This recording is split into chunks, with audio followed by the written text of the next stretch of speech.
8일 수요일 하나님 말씀입니다. 오늘은 창세기 18장 같이 읽어보도록 하겠습니다. 18장은 17장 할례 언약과 19장 소돔 고모라를 심판하는 그런 말씀 가운데 있죠. 그러니 할례 언약 다음 아브라함에게 하나님께서 나타나셔서 내가 지금 소돔 고모라로 가는 길이다 하고 도중에 아브라함을 만나는 말씀이 있죠. 1절에 보시면 여호와께서 만물의 상수리 나무들이 있는 곳에서 아브라함에게 나타나시니라. 하나님께서 소돔 고모라로 가시는 도중에 아브라함을 만난 것이죠. 특별한 장면이 아닐 수 없습니다. 하나님께서 무슨 일, 무슨 계획을 가지고 계시는 중간에 어떤 사람을 만나 주신다. 아주 특별한 은총의 장면이라 하겠습니다. 아브라함은 그때에 하나님께서 자기를 찾아온 것을 알아차리죠. 2절에 보면 눈을 들어본 적 사람 셋이 맞은편에 서 있는지라 그가 그들을 보자 곧 장막문에서 달려나가 영접하였다. 하나님께서 임하시는 모습이 하나님께서 천둥, 번개와 같이 그렇게 등장하지 아니하고 아브라함을 볼 때는 눈을 들어본 적 사람 셋이 맞은편에 서 있다 그러죠. 그래서 사람의 모양, 하나님의 사자의 모습으로 하나님께서 찾아오셨을 때 아브라함은 하나님이 오신 것이다 라고 직감을 하였던 것이죠. 그래서 땅에 몸을 굽혀서 내 주여 내가 주께 은혜를 입었습니다. 주께 은혜를 입었다. 하나님은 믿음생활, 아브라함이 믿음생활하는 동안 많은 은혜를 주셨습니다. 지금까지 불러내시고 갈대아 우르에서 불러내셔서 그 부르심 자체가 은총의 부르심이지요. 그래서 이 가나안 땅까지 오는 동안 여러 차례 언약을 해주시고 횃불 언약이 있었고 할례 언약이 있었습니다. 이 모든 여정이 하나님의 은혜이죠. 그런데 오늘 고모라로 가는 소돔으로 가는 길에 아브라함을 찾아오신 것 자체도 사실은 상상할 수도 없는 일이지 않겠습니까? 하나님께서 우리를 누군가를 찾아오시는 것 자체가 은혜 그 자체이죠. 감격적인 순간이죠. 그래서 아브라함은 그들을 영접하고 떡을 또 고기를 가지고 와서 영접하는 정성을 다해서 섬깁니다. 마치 예배드리는 모습이죠. 7절에 보시면 송아지를 잡아 급히 요리를 했다고 합니다. 그들 앞에 차려놓고 나무 아래에 모셨음에 그들이 먹으니라. 마치 예배드리는 장면과 같다 할 수 있죠. 이처럼 고모라로 가는 길에 하나님께서 아브라함에게 찾아오신 까닭은 10절 말씀처럼 이르시되 내년 이맘때 내가 반드시 내게로 돌아오리니 네 아내 사라에게 아들이 있으리라. 이제 처음으로 내년이라고 하였습니다. 이제 곧 아들을 주겠다 하는 것이죠. 처음으로 막연한 시점이 아니라 내년이라고 못을 박았습니다. 이제 1년만 있으면 그동안 오랫동안 기다리고 기다리던 하나님의 약속, 언약이 구체적으로 드러나는 때이죠. 그래서 아브라함에게는 소돔으로 가는 길에 하나님께서 나타나셔서 내년 이맘때 아들이 있을 것이라 하고 언약을 최종적으로 확인시켜 주셨습니다. 그런데 한 가지 특이한 것은 이 이야기를 듣고 있던 사라의 태도죠. 아브라함과 사라는 나이가 많아 늙었고 사라에겐 여성의 생리가 끊어졌는지라 사라가 속으로 웃고 이르되 내가 노쇠하였고 내 주인도 늙었으니 내게 무슨 즐거움이 있으리요. 아들이 있을 리가 없다 하는 거죠. 하나님께서 하시는 말씀을 듣고 사라는 웃었다. 앞에 비웃었다라고 할 수도 있는 정도로 아주 하나님께서 주시는 말씀을 신뢰하지 못했다 하는 것입니다. 그래서 하나님께서 아브라함에게 사라가 왜 웃느냐고 묻지요. 사실은 하나님께서 다 알고 계시지 않겠습니까? 아브라함 너는 어떻게 생각하느냐?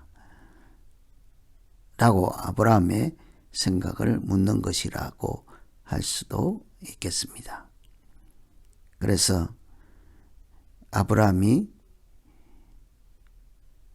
사라가 왜 웃으며 이러기를 내가 늙었거늘 어떻게 아들을 낳으리요 하느냐 이렇게 물으며 아브라함의 생각을 물으시고 하시는 말씀은 여호와께 능치 못할 일이 없다 하는 것입니다. 너도 웃지 말라 하는 것이죠. 믿음으로 지금까지 해온 것처럼 하나님을 신뢰함으로 약속하신 아들을 기대하라 하는 것으로 여호와께 능치 못할 일이 없다. 이 하나님께 능치 못할 일이 없다 하는 것은 이미 늙어서 아이를 낳을 수 없는 아브라함에게 아들을 주실 때 하셨던 말씀입니다. 능치 못할 일이 없다. 그러니 사람이 이렇게 자녀를 얻는 것은 하나님이 주신 선물이요 상급이요 그 생명의 주관자이신 하나님의 역사하심이라 하겠죠. 그래서 이 소돔으로 가는 길에 하나님께서 아브라함에게 들려서 만나주시고 아들을 내년 이맘때 낳게 될 것이라 하고 이제 드디어 좀 더 구체적이고 확정적인 약속을 하셨습니다. 그래서 다시 일어나서 소돔으로 갈 때 아브라함이 그들을 전송하러 떠날 무렵에 하나님께서 한마디 더 하십니다. 내가 하는 일을 어찌 너에게 숨기겠느냐. 참 감동적인 장면입니다. 하나님께서 하시는 일을 아무것도 숨기지 아니하시고 말씀해 주시고 나타내 주시고 미리 알려주시고 정말 그런 사람이 있으면 그 믿음이 얼마나 대단하겠으며 하나님께서 얼마나 신뢰하고 사랑하는 사람이겠습니까? 하나님 하시는 일을 조금도 숨기지 아니하고 다 알려주시고 미리 또 말씀해 주시고 아브라함은 정말 대단한 은혜를 입은 사람이라 하겠습니다. 이 아브라함에게 하나님께서 숨기지 않겠다고 말씀하신 것은 이제 소돔과 고모라에 대한 부르짖음이 크고 그 죄악이 심히 무거워서 내가 사실인지 한번 살펴보겠다 하는 것입니다. 소돔으로 가서 그들의 죄악, 그들의 죄를 살펴보시겠다 하는 것입니다. 하나님께서 죄를 살펴보시겠다, 악을 살펴보시겠다 하는 것은 곧 그들에게 심판이 임하겠다 하는 말씀과도 같은 이야기지 않겠습니까? 하나님 보시기에 그들 중에 악이 가득하다 하면 그곳이 생존할 수가 없기 때문이죠. 그래서 이 위기를 직감한 아브라함이 하나님께 청을 하죠. 정말 어려운 청이 될 것입니다. 하나님, 만일 소돔 고모라에 의인이 있으면 그래도 함께 멸하시겠습니까? 의인을 하나님께서 멸하시는 것은 있을 수 없다 하는 것이죠. 그래서 좀 더 구체적으로 만일 그 성 중에 50명 의인이 있다면 그 성 전체를 이렇게 그래도 멸하시겠습니까? 아니면 용서하시겠습니까? 참 어찌 보면 말이 안 되는 얘기라고 할 수 있습니다. 다른 사람이 악을 행하는데 그 의인을 보고 그 전체를 용서해 주시겠냐 하는 말씀이니까요. 그럼에도 불구하고 하나님은 상상 외에 답을 하십니다. 그럼 50이라도 있으면 소돔성 고모라를 멸하지 않겠다는 것입니다. 놀라운 말씀이죠.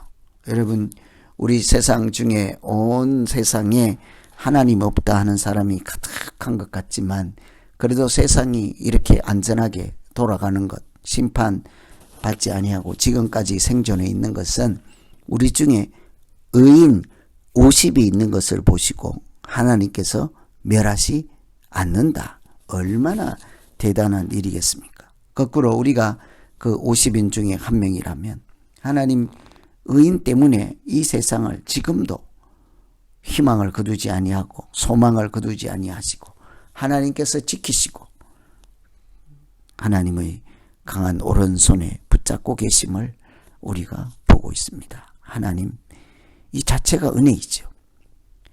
그런데 그 하나님의 말씀을 들은 아브라함은 한술 더 떠서 이제는 50이 아니라 45명 있으면 어찌할까요? 그래도 봐주시겠습니까?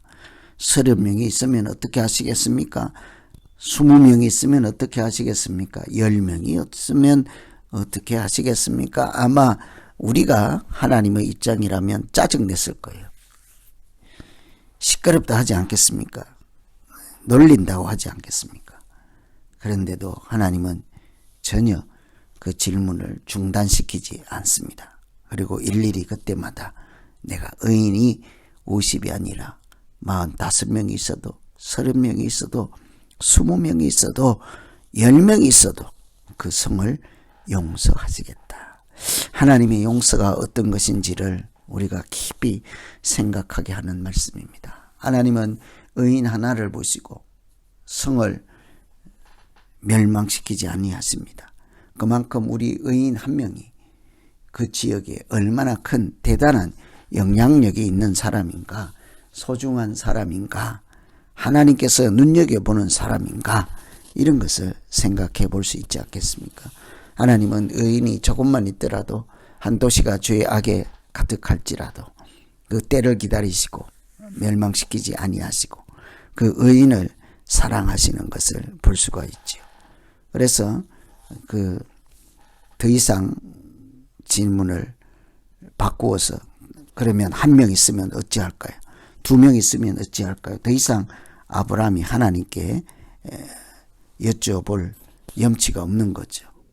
그래서 하나님은 소돔으로 가고 아브라함도 이제 집으로 돌아가는 그런 말씀이 창세기 18장에 있습니다. 그래서 오늘은 아브라함에게는 아들을 약속하시고 소돔에게는 죄가 있는지를 보러 가시는 하나님, 이럴 때에 우리가 어떻게 해야 될 것인가? 하나님의 언약을 신뢰하고 소돔을 위해서도 같이 기도하고 한 사람이라도 구원받는 일에 참여할 수 있도록 우리가 하나님의 의인으로 살아가기를 사모할 때 하나님은 그 의인 10명 보아서라도 하나님의 심판을 연기하시고 용서하심을, 그런 큰 은혜를 우리가 조금이라도 피부로 느끼면서 믿음 생활할 수 있기를 기원합니다.